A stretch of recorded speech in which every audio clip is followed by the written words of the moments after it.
Start sound camera action. मैं हूं ज़ैन मदनी हुसैनी और आप देख रहे हैं सिटी न्यूज़ नेटवर्क का डिजिटल मीडिया। इस वक्त मैं मौजूद हूं एजाज़ आर्ट गैलरी में, जहां पे जो नेशनल कॉलेज ऑफ आर्ट्स और दीगर इंस्टीट्यूट से फ्रेश ग्रेजुएट्स हैं, जो आर्टिस्ट बने हैं, उन्होंने डिग्रियां ली हैं, उनके जो आर्ट वर्क है यहाँ पे डिस्प्ले किया गया है। मेरे साथ इस वक्त NCA के टीचर भी हैं और नामवर मुसव्विर भी हैं, मारूफ आर्टिस्ट RM नईम साहब, वो भी मौजूद हैं। उनसे जानते हैं आर्ट का मुस्तकबिल आप क्या देख रहे हैं। आप भी माशाल्लाह खुद बहुत बड़े आर्टिस्ट हैं, आपने बड़े बड़े आर्टिस्टों के साथ काम भी किया, आपके उस्ताद भी हैं जिनको आज भी आप बड़ी इज़्ज़त की निगाह से देखते हैं। आज के दौर में ऐसे आर्टिस्टों के काम को आप किस तरह जो है वो परसेंटेज में नंबर देंगे? आई थिंक जो आप अभी देख रहे हैं आर्ट का मुस्तकबिल ही है। हम ज़रा पहले देख लेते हैं, गैलरी ज़रा देर से देखती है। तो मेरा ख्याल है जो कुछ आज हो रहा है, जिस तरह काम को अप्रिशिएट किया जा रहा है, अगर कल को आप बेहतर देखना चाहते हैं तो हमें आज इन बच्चों को राइट टाइम पे इनकरेज करना पड़ेगा और स्पेस देनी पड़ेगी और पुश करना पड़ेगा, तब आप बेहतर फ्यूचर की उम्मीद रख सकते हैं। और मेरा ख्याल है सारी गैलरीज मिल के एक आइडिया ऑफ आर्ट उनका जो भी है उस पर वो काम कर रहे हैं और मुख्तलिफ लोगों को चांसेस दे रहे हैं, तो इससे बेहतर मेरा नहीं ख्याल कि कुछ और हो सकता है। अच्छा नईम साहब, मैं जितने अरसे से मैंने रिपोर्टिंग कर रहा हूँ आर्ट कल्चर की, मैंने बड़े फ्रेश ग्रेजुएट्स देखे हैं जो आए हैं बेचारे, अपना काम जो फाइनल सेशन में उन्होंने किया उसको डिस्प्ले किया, वो फिर अब गुमनामी की ज़िंदगी गुजार रहे हैं। इस हवाले से आप क्या कहना चाहेंगे? कई आर्टिस्ट हैं जो साल बाद 2 साल बाद एक आध एग्जीबिशन कर लेते हैं या कहीं ना कहीं पार्टिसिपेट कर लेते हैं, या कोई ना कोई गैलरी जिनका काम उनको अच्छा लगता है वो उनको बुला लेती है, लेकिन बहुत सारे जो हैं वो गुमनामी की ज़िंदगी गुजार रहे हैं। और सबसे बड़ी बात, आप एक टीचर भी हैं, आप पढ़ाते भी हैं। इन आर्टिस्टों को जो नए आ रहे हैं, इनको किन मुश्किलात का सामना है और इनको क्या करना चाहिए? देखिए, किसी भी प्रेशियस चीज़ को संभालने के लिए ना वो चीज़ खुद काफ़ी नहीं होती, वो एक इंडिविजुअल होती है, उसके लिए एक सिस्टम रिक्वायर्ड होता है। तो जो प्राइवेट गैलरीज एफर्ट कर रही हैं इसी तरह, वो काफ़ी नहीं है। आई थिंक उसके लिए ज़रूरी है कि स्टेट भी उनको सपोर्ट करे, बिजनेस में भी और फ्यूचर के लिए भी, वरना ये सारा हमारा जो कल का सरमाया आज ज़ाया हो जाएगा। जिनकी आप बात कर रहे हैं कि गुमनामी की ज़िंदगी गुजारे, उसकी वजह यह है कि इस कौम को हीरे संभालना नहीं आते, और जो संभाल रहे हैं माफ़ी के साथ वो हीरो नहीं है। तो वो हीरो ना, वो हीरो ना हीरो है। तो मुझे लगता है अगर कुछ करना है ना तो आज से इन बच्चों पे इन्वेस्ट करना पड़ेगा हमें। अगर वाकई आप चाहते हैं कल का पाकिस्तान खूबसूरत हो और रहने लायक हो और लोग रिकमेंड करें कि हाँ जिस मुल्क में जाना चाहिए वहाँ का आर्ट ख़रीदना चाहिए, तो आज I think this is the time कि आपको इन सबको संभालना चाहिए और नरिश करना चाहिए। जी नाज़रीन, मेरे साथ एजाज़ आर्ट गैलरी के CEO मोहम्मद रमज़ान भी मौजूद है, जो हमेशा जहाँ पे लेजेंड फ़नकारों की, लेजेंड आर्टिस्टों के काम को डिस्प्ले करते हैं, वही साथ ही साथ वो यंग जनरेशन को, यानी जेन ज़ी को, आज के दौर के मुताबिक जेन ज़ी उनको कहा जाएगा, और जेन ज़ी जो है उनका काम भी आज उन्होंने डिस्प्ले किया है। 8 आर्टिस्ट हैं जिनका काम जो है वो आज डिस्प्ले किया, और वो फ्रेश ग्रेजुएट्स हुए हैं मुख्तलिफ इंस्टीट्यूट से। एजाज़ साहब, क्या कहना चाहेंगे? सर, हम तो बड़े होपफुल हैं और बड़ा अच्छा रिस्पांस है। जब भी हम शो करते हैं, इवन यंगस्टर्स का पिछला भी शो था, ये भी बहुत अच्छा है, लोगों ने बहुत अप्रिशिएट किया है, सेल भी हुआ है। तो मेरा ख्याल है कि जो आप बात कर रहे थे पहले नईम साहब से भी, वो पहले का दौर था, अब चीज़ें चेंज हो गई हैं। अब तो मेरे ख्याल में जो यंगस्टर्स हैं उनको इतनी एफर्ट करनी नहीं पड़ी जितनी पहले जो पुराने आर्टिस्ट हैं वो करते थे। उनको तो सदियाँ लगती थी, गैलरीज कम थी, तो अब तो माशाल्लाह बहुत अच्छा रिस्पांस है, गैलरीज भी बहुत हैं, सोशल मीडिया भी आ गया है, तो अब इतना टाइम नहीं लगता लोगों को हाईलाइट होने में। तो बहुत अच्छा है हमारा आर्ट का, तो माशाल्लाह बहुत अच्छा रिस्पांस है। जी नाज़रीन, बिल्कुल एक टीचर की बातें और एक आर्ट गैलरी के CEO की बातें आपने सुनी। अब हम चलते हैं उन नौजवान मुसव्विरों की तरफ, उन आर्टिस्टों की तरफ जिन्होंने national college of the arts, beacon house, Punjab university college of art and design से जो है वो ग्रेजुएट अपने आप को किया, डिग्रियां ली, और अब वो अपना काम जो है वो यहाँ पे डिस्प्ले कर रहे हैं।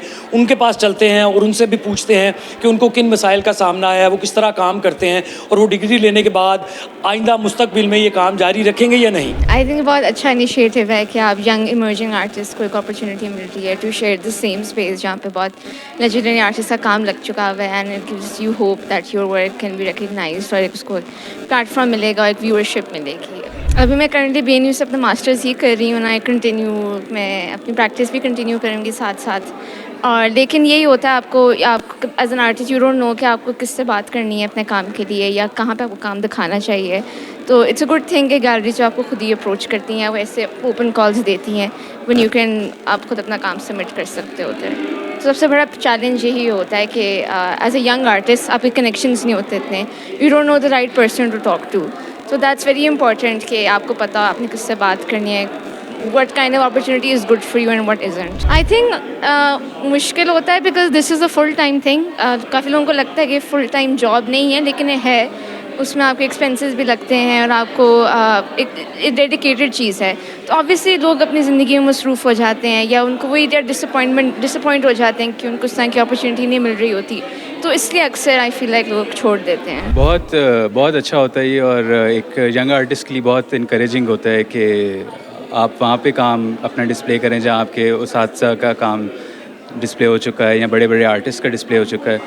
और इसमें इस गैलरी का भी मैं शुक्र अदा करना चाहूँगा कि वो हर नए आर्टिस्ट को मौका देते रहते हैं, और इस तरह आर्ट को पजीराई भी मिलती है और आर्ट को हमारे माशरे में जो कि बहुत ज़रूरत है आजकल फ़रोग भी पहुंचता है। आर्टिस्ट को किन मुश्किलात का सामना करना पड़ता है, अगर मैं पर्सनली बात करूं तो आपको जो भी आर्टिस्ट, मुझे लगता है ज़्यादातर आर्टिस्ट ओरिजिनलिटी के साथ स्ट्रगल करते हैं कि वो कितने ओरिजिनल हैं, या उनका जो काम जा रहा है मार्केट में या जो वो प्रेजेंट कर रहे हैं वो कितना उनके साथ खुद रिलेट कर सकते हैं एज एन आर्टिस्ट।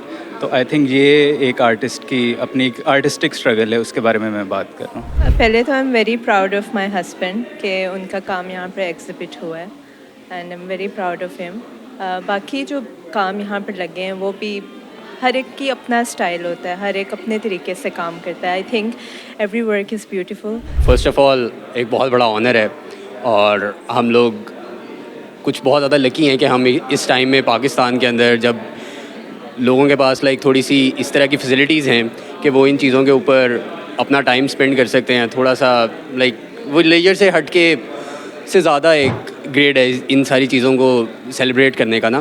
तो हम लोग शायद लकी हैं जो कि इस टाइम में हम पैदा हुए हैं कि हम लोगों को इतनी ज़्यादा स्ट्रगल नहीं करनी पड़ी जो कि हमारे सीनियर्स ने जितनी ज़्यादा किया। और इस तरह के इंस्टीट्यूट्स जैसे कि ये जहाज़ है वो यंग लोगों के ऊपर इनका ख़ास फोकस है। वो सीनियर्स का काम ऑब्वियसली एस्टैब्लिश आर्टिस्ट का डिस्प्ले करते हैं, बट जूनियर्स का जो यंग लोग हैं उनके ऊपर भी वो तो टाइम देते हैं, थोड़ा सा उनको भी एक्सपोजर अच्छा मिल रहा है। तो मेरे ख्याल से हम लोग बहुत लकी अपने कंसिडर करना चाहिए अपने आप को।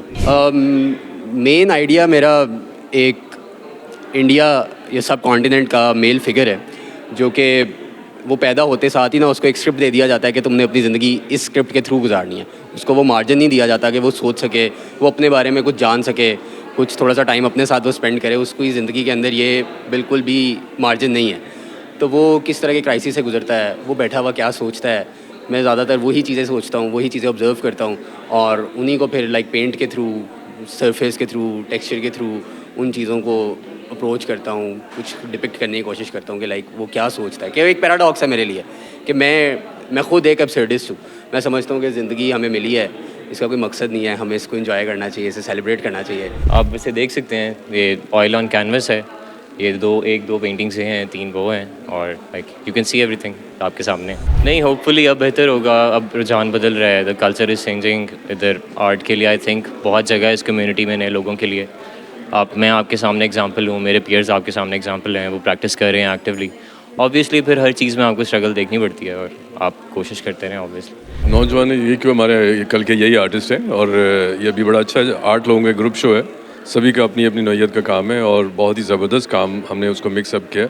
तो सबने अच्छा काम किया है, आई होप लोग पसंद करेंगे इसको। टू बी ऑनेस्ट अगर मैं बात करूं तो जो भी हमारे यंगस्टर्स है आर्टिस्ट, अभी जितना हमारा एनसी से, यूनिवर्सिटी से या बाकी इदारों से लोग निकल रहे हैं, बहुत ही अच्छा काम प्रोड्यूस कर रहे हैं, और हमारा जो काम है बहुत स्ट्रॉन्ग है। इवन जो इंटरनेशनली भी लोग देख रहे हैं या इंडिया से अगर हम कंपेयर करें तो हमारे आर्टिस्टों का बहुत अच्छा काम है।